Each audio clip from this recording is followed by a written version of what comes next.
پھر فرماتے امام راضی من مات علی حب آل محمد، یہ بہت ہی خوبصورت جملہ ہے جو نقل کیا امام راضی نے، خدا رحمت کرے ان پر۔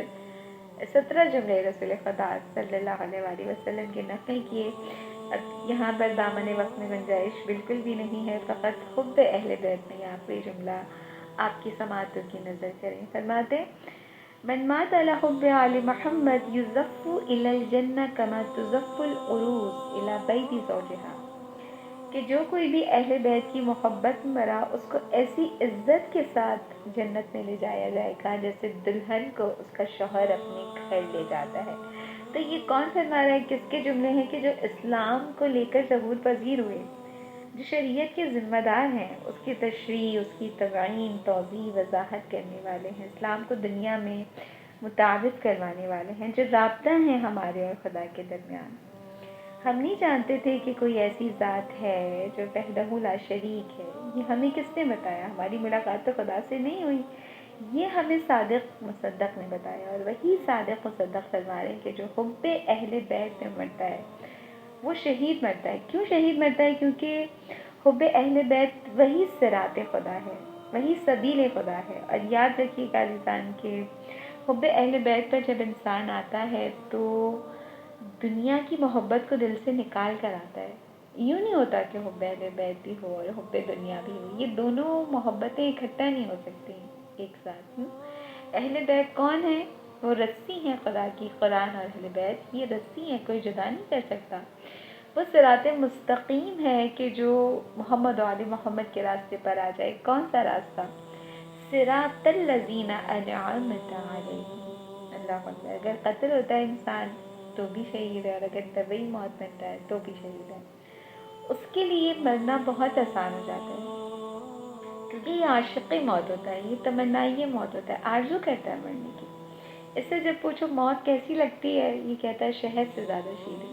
اور کربلا میں ثابت کیا شہداء نے الحمدللہ۔ حدیث نبوی ہے صلی اللہ علیہ وآلہ وسلم، اور یہ حدیث شیعہ سنی دونوں کے علماء نے نقل کی ہے کہ ہر فضیلت کے اوپر ایک فضیلت ہے، ہر کمال کے اوپر ایک کمال ہے جو خدا نے انسان کے لیے رکھا ہے، لیکن سب سے بڑا کمال اور سب سے بڑی فضیلت جس کے اوپر اللہ نے کوئی فضیلت مقرر نہیں کی، براہ خدا میں قتل ہو جانا ہے۔ انشاءاللہ کہ خدا ہم سب کو ایسی موت آئے کہ راہ خدا میں مریں انشاءاللہ، اور موتو قبل ان تموتو کے مصداق ہوں انشاءاللہ۔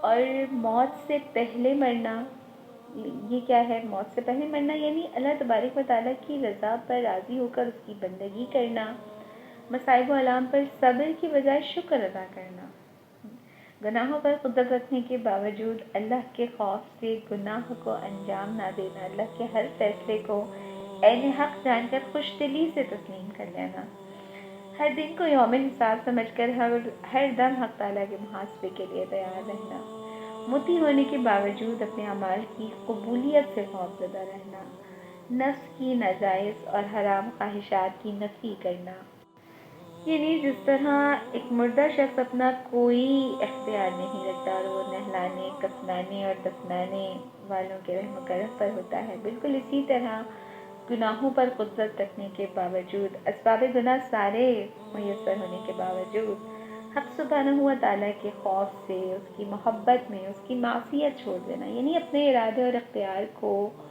خدا کی مرضی کے تابع کر دینا اپنے صبر اور مجاہدے سے، بس ایسا شخص تاریخی دنیا ہے، گویا کہ مردوں کے مشابہ ہے، اور یہی اختیاری موت کا مفہوم ہے۔ اور آپ دیکھیں ان مفاہیم میں ایک جملہ جو میں نے بیان کیا بہت ہی اہم ہے کہ متی ہونے کے باوجود اپنے اعمال کی قبولیت سے خوف زدہ رہتا ہے ایسا انسان جو اختیاری موت کرتا ہے۔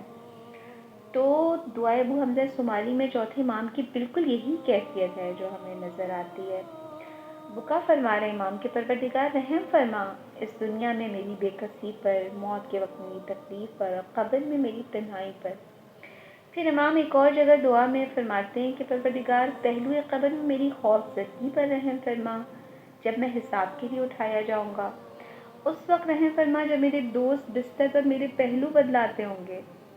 پروردگار اس وقت رحم فرما جب میرے نیک ہمسائے تختے غسل پر مجھے ادھر سے ادھر کرتے ہوں گے۔ پھر امام فرماتے ہیں اس وقت رحم فرما جب میرے رشتہ دار چاروں طرف سے میرا جنازہ اٹھائے ہوئے لے جا رہے ہوں گے۔ آپ دیکھیے یہ جو نماز جنازہ ہے یہ کیا ہے؟ اس مرحوم کے حق میں دعا ہے کہ کہو کہ پروردگار میں نے اس سے خیر کے سوا کچھ نہیں دیکھا، ہاں وہ کتنا ہی بڑا گناہگار اس کے لیے گواہی دو۔ اور وہ دعا بھی امام نے ذکر کی ہے دعائے بنزل سماری میں کہ جو نماز جنازہ میں تیسری تکبیر کے بعد پڑھی جاتی ہے، اللہم اغفر للمؤمنین والمؤمنات والمسلمین والمسلمات الاحیاء منہم والاموات تقض بیننا وبینہم بالخیرات انک مجیب الدعوات انک علی کل شیء قدیر۔ اس لیے ایک مومن کو چاہیے کہ وہ ان تمام اعمال کو انجام دے جو دل کو نرم بناتے ہیں، آخرت کی، موت کی یاد دلاتے ہیں، مثلا قبرستان جانا، جنازے میں شرکت کرنا، وصیت نامہ تیار رکھنا، اپنے کفن کو تیار رکھنا، گاہے بگاہے اس کو نکال کر دیکھنا۔ خدا نہ خواستہ اگر کوئی شخص ڈرتا ہے کہ جی وہ کفن خریدے گا تو مر جائے گا، تو ایسا نہیں ہے۔ امام فرماتے ہیں کیا تمہاری موت تمہارے کفن کی منتظر ہے؟ تو کتنا اچھا ہے کہ انسان اپنا کفن تیار رکھے اور اسے نکال کر دیکھے گاہے بگاہے، تاکہ موت کی یاد سے غافل نہ رہے۔ اس لیے حدیث میں ہے کہ انسان کو اپنی زندگی میں کم سے کم 2 بالغ اور 1 نابالغ بندے کو نہلانا چاہیے، غسل دینا چاہیے۔ اگر نہیں دیا ہے تو اب ضرور دیجیے، تاکہ معلوم ہو کہ مجھے بھی ایک دن اسی طرح کوئی نہ کوئی غسل دے گا، بے انتہا ثواب ہے۔ آخر میں شکر گزار ہے پروردگار عالم کی کہ کیا اعزاز بخشا ہے خدا نے مجھے اور آپ کو، اپنے وجود، اپنی شخصیت کی قدر و قیمت کو سمجھیں کہ ہمارا آغاز علم الہی ہے اور ہمارا انجام دامن رحمت الہی ہے۔ علم بھی صفت رب ہے اور رحمت بھی صفت رب ہے، اسی لیے ہم کہتے ہیں انا للہ و انا الیہ راجعون۔ وآخر دعوانا الحمد للہ رب العالمین۔ السلام علیکم ورحمۃ اللہ وبرکاتہ۔